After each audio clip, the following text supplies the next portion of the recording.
¿Cómo les va? Sigo aquí con Luis Carlos Ugalde, ex presidente consejero presidente del Instituto Nacional Electoral ahora, y pues él dirige Integralia, que ha estudiado o estudia con regularidad el fenómeno político y de partidos en México. ¿Qué ves en Sonora, Colima, Nuevo León y San Luis Potosí? Primero, así a nivel agregado, veo que está empezando apenas de manera muy tibia las campañas. Es decir, todavía no prende entre la población, obviamente, y no prende pues porque estas 5 entidades van a tener campañas de 3 meses. Las otras 10 que eligen gobernador van a tener campañas de 2 meses e inician en 3 semanas. Entonces, estas van a durar un buen rato. Segundo, la gente se va involucrando conforme va avanzando y sobre todo en el último mes. Tercero, están acostumbrándose a tener campañas con pandemia. Esto significa que los candidatos tienen que recurrir a eventos semipresenciales, donde hay poca gente, y esto es un desafío nuevo. De tal forma que estas razones son las que explican un inicio, digamos, a paso lento. Ahora, ¿qué veo? ¿Qué veo en estas campañas? Pues veo que las campañas van a importar. Hace 2 meses o 3 meses se pensaba que Morena iba a arrasar en buena parte de las entidades, salvo Querétaro se pensaba que ganaría en el resto. Ahora las cosas están más equilibradas y las nominaciones de candidatos y los conflictos al interior de los partidos sí están cambiando la correlación de las fuerzas. Por ejemplo, te pongo un ejemplo, en Sonora. En Sonora, hace 3 meses, las mediciones hacían suponer que el candidato de Morena a gobernador, Alfonso Durazo, ganaría sin problema. Pero una vez que se concretó la coalición opositora del PAN, PRI, PRD, y nominaron a un candidato, Ernesto Gándara, el Borrego, que es alguien muy querido, con mucho arraigo, las cosas se están nivelando y hoy básicamente hay un empate técnico. Alfonso Durazo sigue ligeramente arriba, pero Gándara básicamente ya lo alcanzó. Y eso quiere decir que en Sonora, pues hoy no sabemos quién ganará y seguramente será una elección muy competida. Te pongo otro ejemplo, Nuevo León. En Nuevo León hace 1 mes y medio también se pensaba que el candidato de Morena ganaría, no por mucho. Y ahora que ya finalmente tenemos nombre y apellido, vemos que la candidata de Morena, Clara Luz Flores, está ligeramente arriba, pero el candidato de la coalición PRI-PRD, Adrián de la Garza, básicamente ya la alcanzó. Otra vez ahí se va a poner muy competida y dependerá un poco qué pasa con el candidato del PAN y el candidato del Movimiento Ciudadano. En San Luis Potosí es la única entidad donde el candidato del PAN va en primer lugar, pero muchos pensaban que Morena iba a ser competitivo y Morena se está derrumbando y quien está subiendo como espuma es el candidato del Partido Verde, un personaje muy polémico de nombre Ricardo Gallardo, que va ahí compitiendo. En Colima Morena va arriba, sin embargo, también pues, los candidatos opositores van subiendo lentamente. Entonces, te diría que las campañas van a importar. Creo que va a importar mucho cómo se procesan los conflictos que hubo entre partidos y creo que lo que pasa en las próximas dos o 3 meses será definitorio para este tema. Y en lo que tiene que ver con la composición de la Cámara Federal de Diputados, ya hemos tocado el punto, pero ¿cuáles son las mediciones y suposiciones que hace Integralia de cómo resultarán las elecciones?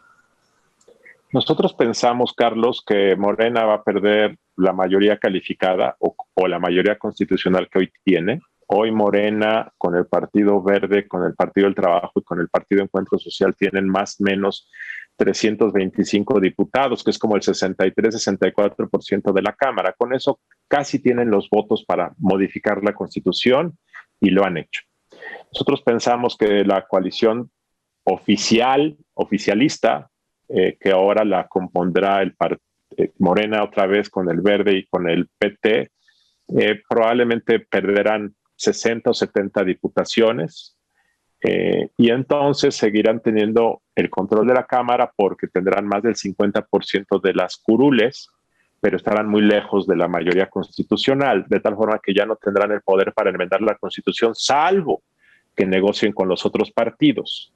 Y esto que te digo tiene dos fuentes de información. La primera es la evidencia histórica. Siempre en las elecciones intermedias el partido en el poder, por el desgaste, pierde, sobre todo después de una crisis económica. En el 97 el PRI perdió la mayoría en la Cámara de Diputados después de la crisis del 95. En el 2009 el PAN con Calderón perdió como 60 diputados después de la crisis de 2008 y 2009. De tal forma que ese es el primer tema. Y el segundo tema es el tema de la coalición opositora. Esto que no sabíamos que iba a ocurrir se materializó. Y esto significa que simplemente por sumas, si tú tomas la votación de 2018, suponiendo que la misma votación se diera en 2021, lo cual no es cierto, y tú sumas los votos del PRI, del PAN y del PRD en los distritos en donde van juntos, en muchos distritos en donde perdió el PRI solo, el PAN solo, en 2018 frente a Morena, ahora ganarían frente a Morena. Entonces, por esa razón es que nosotros estimamos que habrá una pérdida como de 60 o 70 diputaciones. Algunos piensan que un poco más, y lo más probable entonces es que Morena y sus aliados acaben con 260, 270 diputados.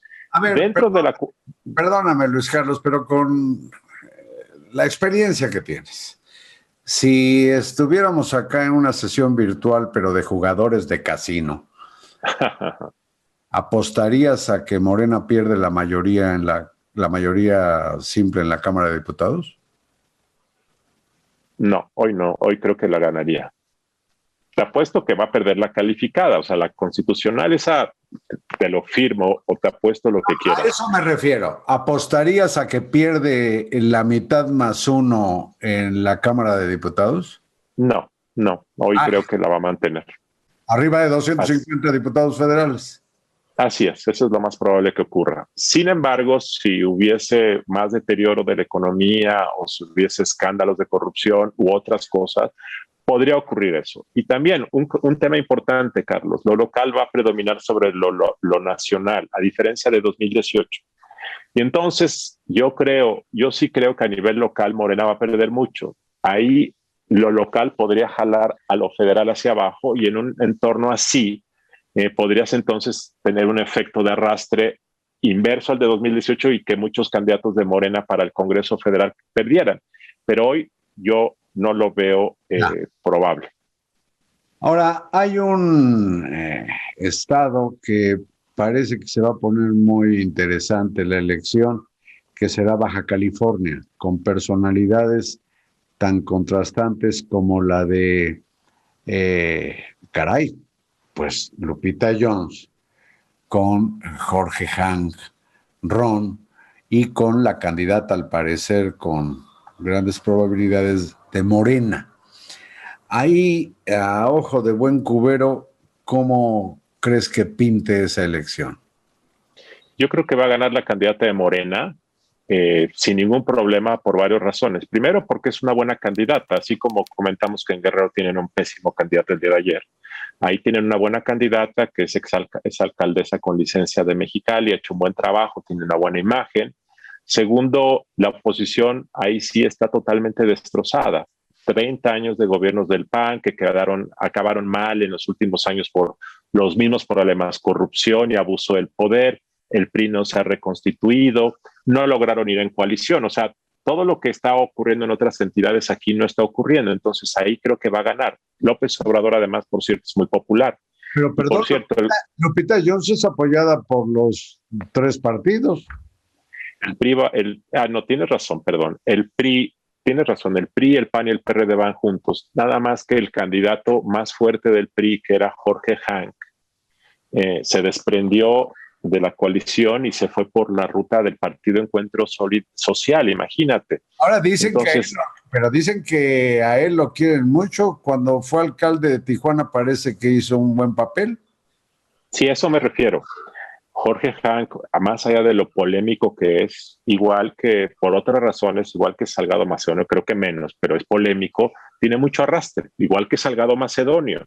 Entonces, ese arrastre va a hacer que Jorge Hank gane muchos votos. Lo que trato de decir es que sin ese desprendimiento de Jorge Hank, la coalición PAN-PRI-PRD sería más potente, pero no la veo potente. Creo que Lupita Jones, por cierto, va a ser una buena candidata, pero no creo que le dé, porque reitero, Morena es popular, la candidata de Morena es buena y porque el PAN hizo muy mal gobierno en los últimos años. Y ahí no pesa contra Morena el papelazo que hemos estado viendo que hace el gobernador Bonilla, que se quiso eternizar ahí en la gubernatura. No, sigue, hasta hace 2 meses, que fueron los últimos datos que yo vi, seguía siendo un gobernador popular. Órale. Increíble que parezca, porque es muy controvertido y es muy destructivo su estilo de liderazgo, pero sigue siendo popular porque al segmento de las clases de ingreso medio y bajo, de ingreso medio, bajo y bajo, les es muy popular. Su agresividad les paga porque otra vez, igual que López Obrador, parece el vengador de las élites y a mucha gente le gusta ese estilo. Así es que Baja California nuevamente ganará Morena muy probablemente. Finalmente, Luis Carlos Ugalde, pues está este bombardeo de lo que yo considero basura, que son los mensajes de los partidos políticos, que además son millones, se transmiten en radio y televisión, y normalmente pues hablan puras estupideces y promesas que jamás han cumplido. Hay quienes ofrecen duplicar el salario mínimo y estupidez por el estilo. ¿Tiene sentido que se conserve en México esto de los spots de los partidos o hay que acabar con ellos? Ya, dímelo rápidamente porque está acabando, por favor. Yo creo que sí, Yo cuestionaría el método de asignación y el volumen, pero yo creo que es un mecanismo de comunicación que sigue siendo importante en México, la televisión abierta, que es la que ve la mayor parte de la población. Órale. Bueno, doctor, te agradezco mucho estas conversaciones, Luis Carlos Ugalde. Gracias, Carlos. Te mando un abrazo. Creo que estás pues fuera de la Ciudad de México, estás en un cuarto. Sí, aquí está la habitación, por eso se ve ahí la puerta de entrada, pero sí, aquí ando de viaje, mi querido Carlos.